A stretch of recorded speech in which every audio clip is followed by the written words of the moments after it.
লখিমপুৰত অনুজ্ঞাপত্ৰ থকা সুদখোৰৰ সংখ্যা ৩৮। কিন্তু যাৰ মন যায় সি সুতলৈ দি লুটে টকা। সেয়ে টকা সুদলৈ লোৱাৰ আগতে আপুনি জানি লওক এই কথা, মাহে ২ টকাতকৈ অধিক সুদ ল'ব নোৱাৰিব কোনো সুদখোৰে। মানিলেণ্ডৰ আইন ৩৩৪ৰ ৮ নং ধাৰা মতে অনুজ্ঞাপত্ৰ নথকা সুদখোৰে সুদলৈ দিব নোৱাৰিব ধন। লাইচেন্স নথকাকৈ তেওঁলোকে অবৈধভাৱে তেওঁলোকে ধন সংগ্ৰহ কৰি আছে। যিসকল বিপদত পৰে মানুহ তেওঁলোকে এইটো নাজানে যে লাইচেন্স আছে নাই। তেওঁলোকে মাষ্টৰসকলৰ পৰা এনেকুৱা লয় গোটেইখিনি ATMৰ পৰা ধৰি পাছবুক ইভেন মানে যেনেকুৱা ক্ৰেডিট কাৰ্ড পৰ্যন্ত তেওঁলোকে ৰাখি লয়। আৰু দৰমহা যেতিয়া সোমাব তেওঁলোকে মানে এনেকুৱা আমি পাইছোঁ ATMত মানে এজন মানুহে 100খনকৈ অধিক ATM লৈখিনি কৰি থাকে। গতিকে কিছুমান তাতো এটা হাৰাছমেণ্ট হৈছে।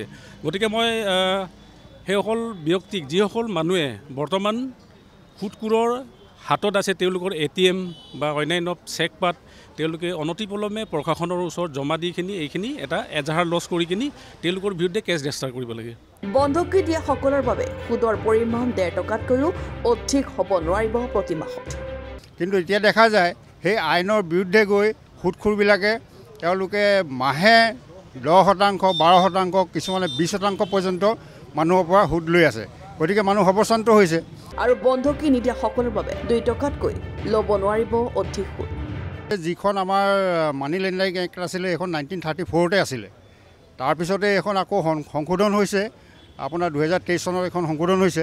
এতিয়া এই আইনৰ মতে যিসকলে টকা ধাৰলৈ দিব পৰা যিসকলৰ অনুজ্ঞাপত্ৰ আছে তেখেতসকলে কাৰোবাক সুদলৈ টকা ধাৰলৈ দিলে আইনমতে তেওঁলোকে বছৰি 12.5% তেওঁলোকে সুদ দিব লাগে। 1 মাহত তেওঁলোকে খুব বেছি 1 টকা 1.5 টকা তেওঁলোকে পৰিশোধ কৰিব লাগে। অৰ্থাৎ আপুনি যদি 1 লাখ টকা ধাৰলৈ লয় মাহেকত আপোনাৰ তেতিয়া সুদৰ পৰিমাণ হ'ব মাত্ৰ ২০০০ টকা। কিন্তু ইয়াৰ পৰিৱৰ্তে সংবিধান অমান্য কৰি একাংশ সুদখোৰে টকা লোৱা দেখা যায় মাহে শতকৰা 10ৰ পৰা 12 টকাকৈ। যিসকল ভুক্তভোগী যিসকলৰ পৰা অত্যাধিক ইণ্টাৰেষ্ট লৈছে, পাৰ এনাম লোৱা নাই, প্ৰতি মাহত লৈছে, বছৰত লোৱা নাই, প্ৰতি মাহত লৈ আছে, যিসকলৰ সা সম্পত্তি তেওঁলোকে লৈ লৈছে, বাজেয়াপ্ত কৰি থৈছে, যিসকলে প্ৰপাৰলি ডকুমেণ্টছ মেইনটেইন কৰা নাই তেওঁলোকে আৰক্ষীৰ কাষ অতি সোনকালে চাপিব লাগে। আৰু এইখিনিতে আৰু এটা উল্লেখনীয় কথা হ'ল যে ৰিকভাৰী সুদ, পইচা ৰিকভাৰী সুদ তেতিয়াই হ'ব যেতিয়া এখন প্ৰপাৰ ৰেজিষ্ট্ৰেশ্যন চাৰ্টিফিকেট থাকিব, নহ'লে ৰিকভাৰী সুদো নহয়। সংবিধান অমান্য কৰি যদি কোনো লোকে সুদলৈ টকা দিয়ে তেন্তে আৰক্ষীৰ কাষ চাপিব পাৰে আপুনি। গতিকে এই ক্ষেত্ৰত আৰু কিছুমান নিয়ম প্ৰযোজ্য হয়। যিসকল সুদখোৰে কাৰোবাৰ পৰা সুদলৈ পইচা লয় সেই মানুহবিলাকে তেওঁলোকে মানে এটা একাউণ্টছ মেইনটেইন কৰিব লাগে।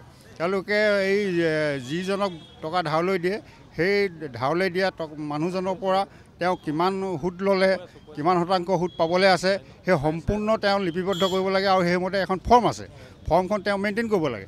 কিন্তু আমাৰ সাধাৰণ জনতাই এইবিলাক নজনাৰ কাৰণে এইবিলাক তেওঁলোকে অনৈতিকভাৱে তেওঁলোকে লাভালাভ লৈ আছে আৰু নিজেই বিপদৰ সন্মুখীন হ'বলৈ গৈ আছে। গতিকে যিসকল লোকে এই কথাবিলাক নাজানে সেইসকল মানুহে এনেধৰণৰ যদি কাৰুকাৰ্যত তেওঁলোক যদি বিপদৰ সন্মুখীন হৈছে তেতিয়াহ'লে তেখেতসকল আৰক্ষীৰ ওচৰত কাষ চাপক আৰু আইনৰ সহায় হ'লক। সেইটো তেওঁলোকে এখন লেজাৰ মেইনটেইন কৰিব লাগে, একাউণ্টছ এটা মেইনটেইন কৰিব লাগে। সেইখন এখন নিৰ্দিষ্ট ফৰ্ম আছে। সেই ফৰ্মখন যদি এই সুদলৈ ধাৰ লোৱা মানুহজনে যেতিয়াই বিচাৰে তেওঁ সেইখন দিবলৈ আচলতে বাধ্য। কিন্তু মানুহেতো কোনো আজিলৈকে চাগে লৈ পোৱা নাই। গতিকে তেওঁলোকে সেইবিলাক মেইনটেইন নকৰে আৰু এইবিলাক লুকুৱাই ৰাখি তেওঁলোকে লাভালাভবিলাক লৈ আছে। Bureau' report, Lakhimpur.